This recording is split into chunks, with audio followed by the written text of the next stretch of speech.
A Escola Fé e Política da Arquidiocese de Pouso Alegre promove no próximo sábado, 30 de setembro, a palestra Políticos Comprometidos com o Evangelho. O encontro para debater o assunto será virtual por meio da internet e vai começar às 2h da tarde. O tema será desenvolvido pelo estudante do 2º ano do curso de Teologia da Faculdade Católica de Pouso Alegre, o seminarista Natanael José Barbosa. E é com ele que nós vamos conversar agora. Natanael, qual a importância dos cidadãos refletirem sobre os políticos comprometidos com o Evangelho? Bom dia. Muito bem, bom dia, Valmei. Bom dia a todos os ouvintes que nos acompanham.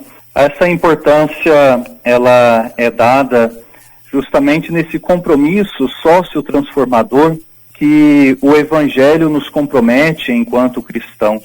Haja vista que tudo que diz respeito à vida humana, a vida, a criação, isso diz respeito necessariamente à nossa fé cristã. Por isso que, enquanto políticos comprometidos com o Evangelho, esta reflexão, ela deve sempre nos situar numa ação concreta de transformação social, uma vez que o Evangelho apresenta sempre, nas narrativas, nas atitudes de Jesus, uma promoção da vida e da dignidade humana. E a política se torna esta maneira um tanto exigente, não sendo a única, mas uma maneira essencial e uma maneira muito fértil para que este campo de missão na promoção da vida e da dignidade humana possa se tornar algo concreto na vida do nosso povo. Natanael, entre alguns grupos católicos existem a narrativa e a argumentação recorrentes de que a Igreja Católica não deve se envolver com a política. Qual o posicionamento e a orientação oficial da Igreja Católica sobre a evangelização também a partir do mundo político? Nós precisamos olhar para o magistério, para a doutrina da Igreja e perceber que há uma construção doutrinária, que nós falamos hoje de doutrina social, que foi uma construção ao longo da história, desde antes mesmo do Concílio Vaticano II, já lá com o Papa Leão XIII, quando ele publica a sua encíclica Rerum Novarum em 1891, que é, podemos dizer assim, o pontapé inicial de uma conformação mais doutrinal, mais magisterial da Igreja, a posição da Igreja diante dos conflitos, das realidades do mundo moderno e a vida humana inserida em todos esses conflitos e divergências no campo político, econômico e social. Então se torna uma certa dificuldade nós afirmarmos que a Igreja ela não se deve se envolver no campo político, econômico e social, porque, como eu dizia no início, o próprio Evangelho nos compromete com essas realidades. Haja vista quando nós temos no Evangelho escrito por Mateus, sobretudo no capítulo 25, quando vai falar do juízo final, onde nós temos aquela famosa passagem conhecida por todos, o relato do último julgamento, onde Jesus vai dizer, tive fome e me deste de comer, tive sede e me deste de beber, era forasteiro e me acolheste, estive nu e me vestistes, doente e me visitastes, preso e vieste me ver. Então, não tem como nós dissociarmos a nossa fé cristã, o Evangelho, da vida, porque o próprio Deus se encarnou.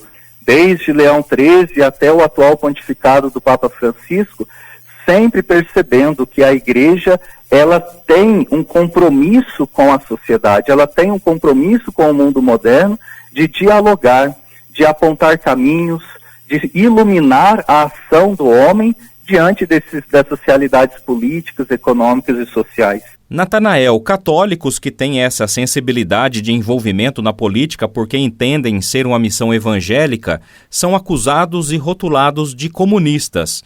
Que orientação você deixa para os fiéis da Igreja Católica que não concordam com este posicionamento e envolvimento político da Igreja, taxando os irmãos de comunistas?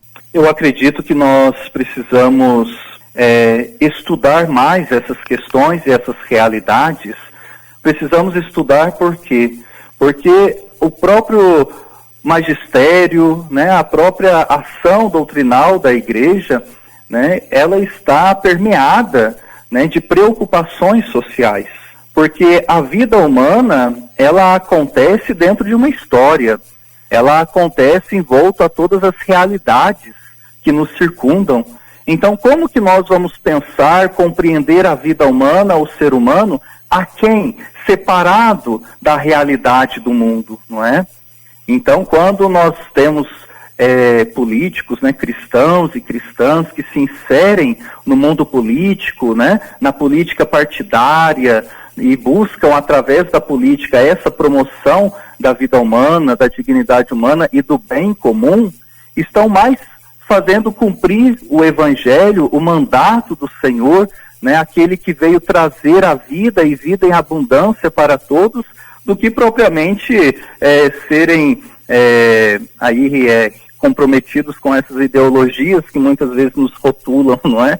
Então, essas pessoas que têm essa compreensão muito limitada da ação, da missão evangelizadora da igreja, precisam perceber o campo de missão da igreja e até mesmo a fé cristã a partir da encarnação de Jesus.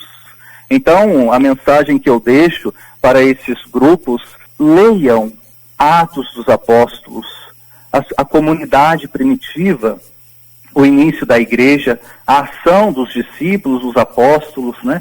Leiam o Evangelho. Como podemos contestar o capítulo 25, escrito por Mateus, o último julgamento? Tive fome, me deste de comer, né? É uma ação puramente política, econômica, social. Isso perpassa o Evangelho. Oxalá o Senhor não nos diga no nosso julgamento final, né, afaste de mim porque eu tive fome e não me deste de comer, eu tive sede e não me deste de beber, não é? Eu era forasteiro e não me acolheste em tua casa. Muito pelo contrário, que possamos ser acolhidos como os benditos, né, de Deus, aqueles que viram Jesus no pobre, viram Jesus nos marginalizados e promoveram a vida e a dignidade humana. Você falou sobre a importância dos católicos estarem inseridos na política e apontou a necessidade de atuação dos cristãos em partidos políticos. Existe um partido ideal para a Igreja Católica, Natanael? Não existe, podemos dizer assim, uma conceituação objetiva dizendo que este e aquele partido é o ideal. O ideal para nós, cristãos, e para a Igreja Católica é o Evangelho. É o cumprimento do Evangelho. Então podemos dizer que é o partido de Cristo, né? É o partir de Cristo de tudo aquilo que ele ensinou. Mas então qual é a relação, né, dos cristãos católicos, né, em relação à política partidária? É perceber uma possível coerência entre partidos políticos com os valores e a ética evangélica. Então, quando chega período de eleições, né, nós precisamos ter toda uma conscientização, trabalhar a nossa consciência de perceber em qual partido, em qual candidato devemos votar, devemos dar a nossa participação política, que é compromisso de todo cristão. Então, é perceber qual partido, né, qual candidato, qual projeto de governo condiz, se aproxima mais dos valores e da ética evangélica. E quem quiser participar da sua palestra Políticos Comprometidos com o Evangelho, que será no próximo sábado, como deve proceder? Nós temos aí divulgado através das redes e grupos também de WhatsApp, né, um link de inscrição juntamente com um encarte de divulgação. É preciso fazer a inscrição pelo link divulgado, para que se possa aí receber depois no e-mail e até mesmo no WhatsApp o link de acesso à sala virtual. Será online, né? Então nós estaremos nos encontrando por uma sala virtual. Natanael, nós agradecemos a sua entrevista aqui para a Rede Arquidiocesana de Rádio. Eu que agradeço também, né, aí pela oportunidade de poder chegar até os nossos ouvintes e trazer também essa proposta de reflexão e essas provocações que sempre nos ajudam a pensar, repensar e nos colocar em diálogo também com essas realidades que tocam a vida humana e, por tocar a vida humana, tocam também a missão da Igreja. Muito obrigado.